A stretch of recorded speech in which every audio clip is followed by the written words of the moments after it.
In the heart of Africa lies the Sahel, a vast stretch of land between desert and savanna. Here the earth is dry, cracked, and restless. The wind blows without mercy. It carries more than dust. It carries sorrow. For generations, families have lived here. But every year the land became poorer. Every season the desert crept closer. Fields turned to wastelands. Wells ran dry. Animals wandered without pasture. And children grew up with hunger in their eyes. The desert was not just stealing soil, it was stealing the future, stealing dignity, stealing hope. Many accepted it as fate, but one man refused. He asked a question that seemed impossible. What if the desert could bloom again? What if the sand could be defeated? This question was not just words. It became a mission. A mission to plant 5 million vines in the very heart of the desert and steppe. At first, people laughed. They said it could never work. The desert swallows everything. Nothing grows where the sand rules. But he refused to listen. Why vines? Because vines are survivors. Their roots reach deep into the earth. Their leaves spread wide to protect the soil. They hold moisture. They hold life.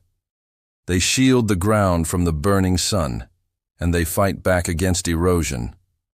One vine may be small, but millions together form a shield, a living wall, a weapon against the desert. And so the work began, day after day, under a sky that offered little mercy. Farmers bent their backs, hands dug into the sand. Children carried water in small jars. Women planted seedlings with trembling fingers.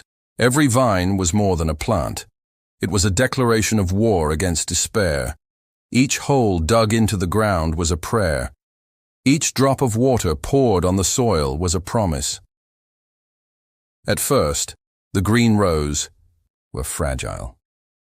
Tiny leaves lost in oceans of sand. But slowly they grew. Silently they spread. And with each passing month, the desert lost a little more ground where once the wind howled across emptiness. Now vines whispered with life. Where silence once reigned, now laughter returned. Farmers walked among the rows. They touched the leaves as if touching tomorrow.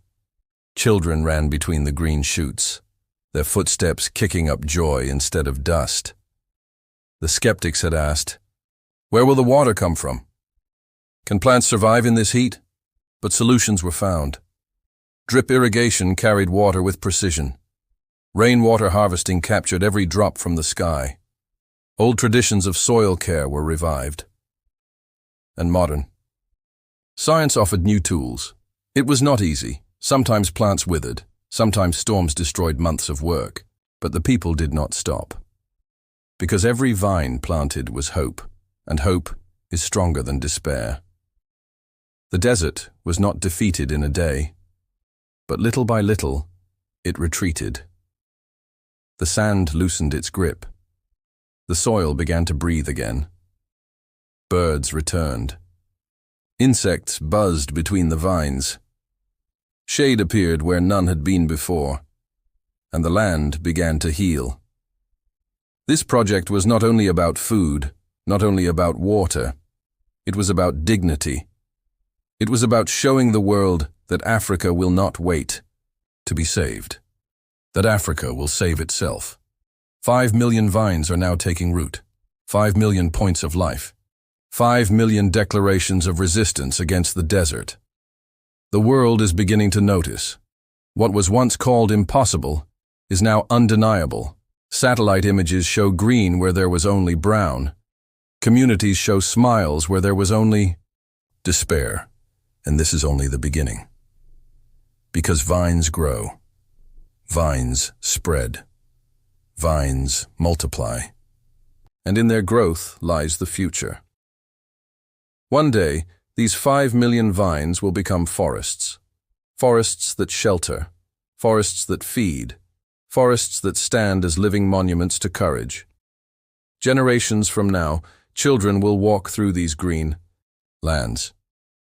They will ask their elders, "What was this place before?" And the elders will smile. They will answer softly, "This was desert once, but we planted hope, and we won. 5 million vines, 5 million dreams, 5 million acts of defiance against the sands of time." This story is not just about plants. It is about people. It is about refusing to surrender. It is about believing that even the harshest desert can be defeated. The desert is vast, but hope is stronger. And with every vine that takes root, the future takes root as well. So when the winds rise again, when the dust storms return, when doubt whispers that the struggle is too great, the vines will answer, and they will say, "We are here, we will grow, and we will not stop." The message is clear.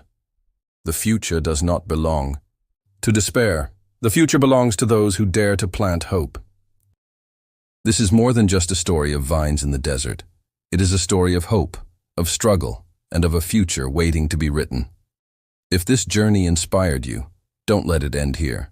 Subscribe to the channel so you never miss what comes next. Like this video if you believe in turning deserts into gardens. Share it with someone who needs to hear that even in the harshest places, life can bloom again. Together we can spread the seeds of hope, one story at a time.